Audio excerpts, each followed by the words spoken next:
cosas. Por eso quería compartir algunas reflexiones breves, pero lo más importante es esta idea de que en la Argentina estamos en medio de una anomalía política donde perdemos todos, donde la anomalía política es la regla, no la excepción. Donde la falta de orden económico, muy ostensible, muy visible, con la inflación disparada, la multiplicidad de tipos de cambio, los límites y restricciones a las importaciones, las faltantes, la pobreza creciente a la que asistimos, la falta de infraestructura, etcétera, tiene primero y fundamentalmente un eje que tiene que ver con un desorden que es político. Primero el desorden político, luego el desorden finalmente económico. Y el descalce, además, que produce ese desorden al que estamos asistiendo en términos políticos. El descalce de juegos de expectativas, esta idea que contaba Claudio Yaquelin hace un ratito, la idea de la no solo frustración, sino la especie de resignación en la que entró una parte importante de la sociedad. Muy devastador. Es la idea del brazo caído, es del no poder. Tiene que ver parcialmente con esto, claro. Esta es la postal, la imagen de lo que fue un engendro político exitoso, el Frente de Todos 2019, que terminó a la postre siendo un fracaso en términos de la gestión. Con compartimentos estancos, con cuota aparte de poder, con ministerios loteados, con una gestión que nunca tuvo una impronta propia, en un sello distintivo, que pudo haber asomado en medio de la pandemia como el líder que nunca fue, la líder que se corre, que imagina un escenario presente pero al mismo tiempo en retirada, y con alguien que quiere ser, que fue ungido en medio del caos de julio, con la inflación arriba del 7 y el dólar volando, tras el paso de Batakis por el Ministerio de Economía post-Guzmán, y que hoy encuentra severas restricciones a su apetito de tener un proyecto presidencial que aparentemente es el proyecto presidencial de Cristina Fernández de Kirchner. Curiosidades de la vida, después de aquellos dichos respecto a voy a meter preso a los chicos de la Cámpora, la principal estructura política de la propia Cristina Fernández de Kirchner, o con Cristina Fernández de Kirchner nunca más. Lo cierto es que eso es la política, eso es dinamismo. Esta lógica de anomalía la explicitó, yo creo, más que ninguno, Guado de Pedro este fin de semana, cuando en tapa de Página 12 ayer cuenta en una entrevista que cuando él recorre encuentra que todo el mundo le pide que Cristina sea candidata. O sea, el ministro político, que se supone que es el ministro político del presidente de la Nación, que va por la reelección, cuenta que los propios le piden que Cristina sea la candidata, no Alberto, que es su jefe. Claro, para cualquier desprevenido uno podría decir, ¿cómo pasa esto? Recuerden que es el que renunció en público, sin firmar esa renuncia, tras la PASO, y que el propio presidente nunca pudo echar. Y que durante el último año, dicen además, a solas hablaron pocas veces.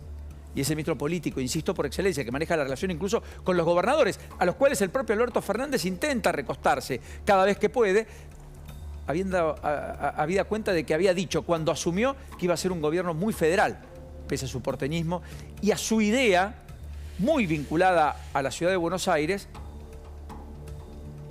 que además no tuvo territorialidad ni tampoco liderazgo personal. Lo de la oposición también es un problema en este contexto.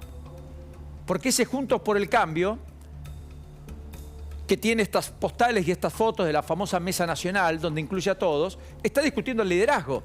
Porque acá el primero y fundamentalmente hubo un liderazgo en Mauricio Macri, que traspasó la ciudad de Buenos Aires, que convirtió a la fuerza del PRO en una fuerza con competencia electoral, a la cual se adhirió el radicalismo, la coalición cívica y otras fuerzas políticas. Depositaron en Macri el Cambiemos del 2015-2019, todos conocen el resultado, y ahora todos van por el intento de un regreso, pero con diferencias, para hacer cosas distintas, para no volver a perder, para en todo caso terminar con el kirchnerismo y al mismo tiempo con una parte importante del peronismo, aunque algunos de todos ellos vienen de raíz peronista y tienen mucho en el peronismo.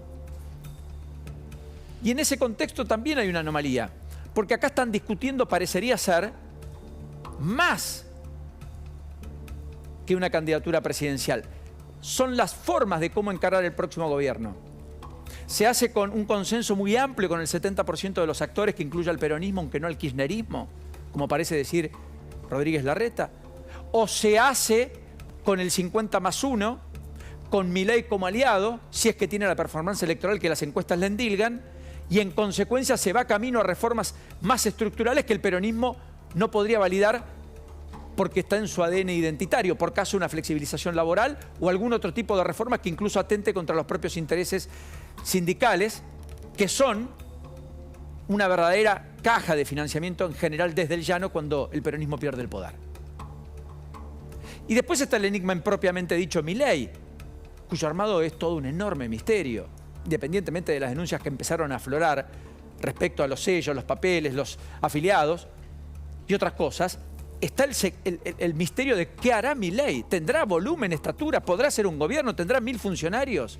Si llegase a ser presidente post-balotaje, ¿va a tener una estructura en las elecciones previas a la elección nacional que le permita ser competitivo en muchas de las elecciones provinciales? 18 que van a ser jugadas, que van a tener resultado antes de la elección presidencial, ¿o estará ausente, o estará prescindente?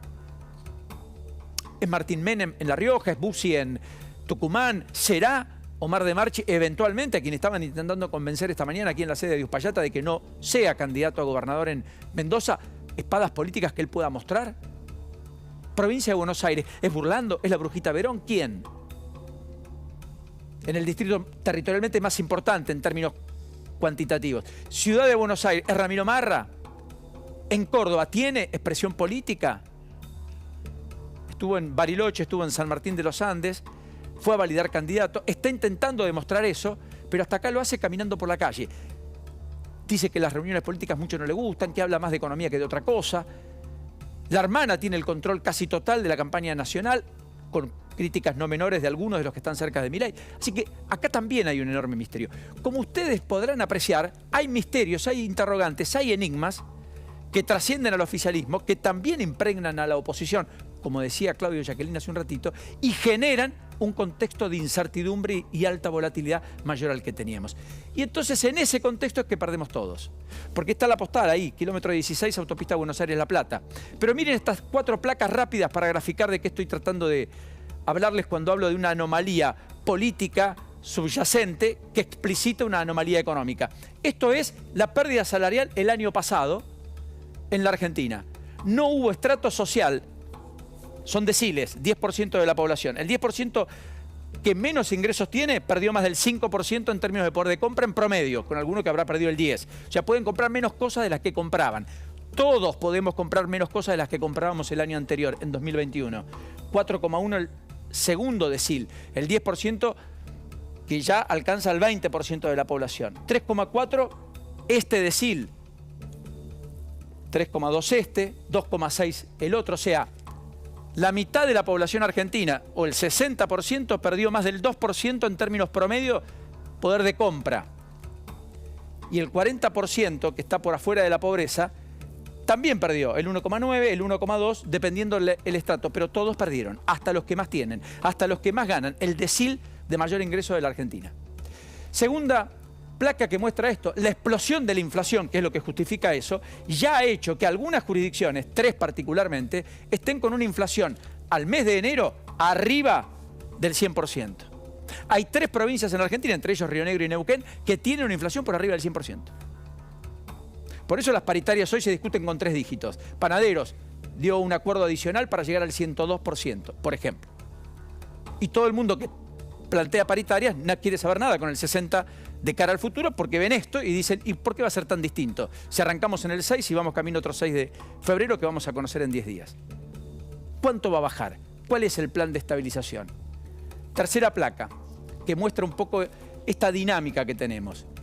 ¿Qué es esto? El nivel de pobreza de los menores de 17 años. Porcentaje de chicos entre 0 y 17 años que viven en hogares pobres. Tercer trimestre de 2022. Falta la última foto del cuarto trimestre, que es aún peor que esta y que probablemente nos deposite en indicadores que son peores. En Chaco, 74,6. 3 de cada 4 chicos están bajo la línea de la pobreza menores de 17 años. En Formosa, 7 de cada 10. En San Luis, 65%. En Santiago del Estero, 64%. En Misiones, 61,6%. En Jujuy, 61,2%. En Catamarca, casi el 60%. En Mendoza, casi el 60%. En Salta, casi el 59%. En La Rioja, casi el 59%. El promedio total urbano está en el 53%. Quiere decir que más de la mitad de los chicos menores de 17 años en la Argentina son pobres. Y en algunas provincias, 3 de cada 4. Y en muchas otras, 2 de cada 3 chicos que caminan por la calle, menores de 17 años, viven bajo la línea de la pobreza. Hace 11 años que la economía está estancada. Esta es la foto que nos devuelve. Y la última. ¿Qué es esto? Cómo el Estado se ha quedado con buena parte de la vida económica de todos y el repliegue del sector privado, que es el que crea empleo genuino y de mediano y largo plazo.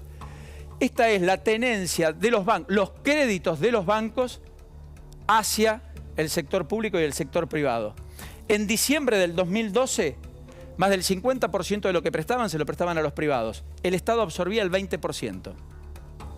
Fue escalando, tuvo niveles, tuvo picos, 2016 bajó, pandemia, nunca paró de subir. Hoy 53% de los créditos que los bancos otorgan se los dan ¿a quién? Al sector público. Solo el 30% al sector privado. Uno es tasa, la otra es porque en el sector privado tampoco quieren. Porque al final del día es ¿para qué? Por eso digo, la anomalía política en la que estamos implica que perdemos todos, absolutamente todos, no se salva nadie. Esta es la geografía, esta es la realidad. Bien, y vamos a hablar del caso de las gemelas argentinas en Barcelona durante este fin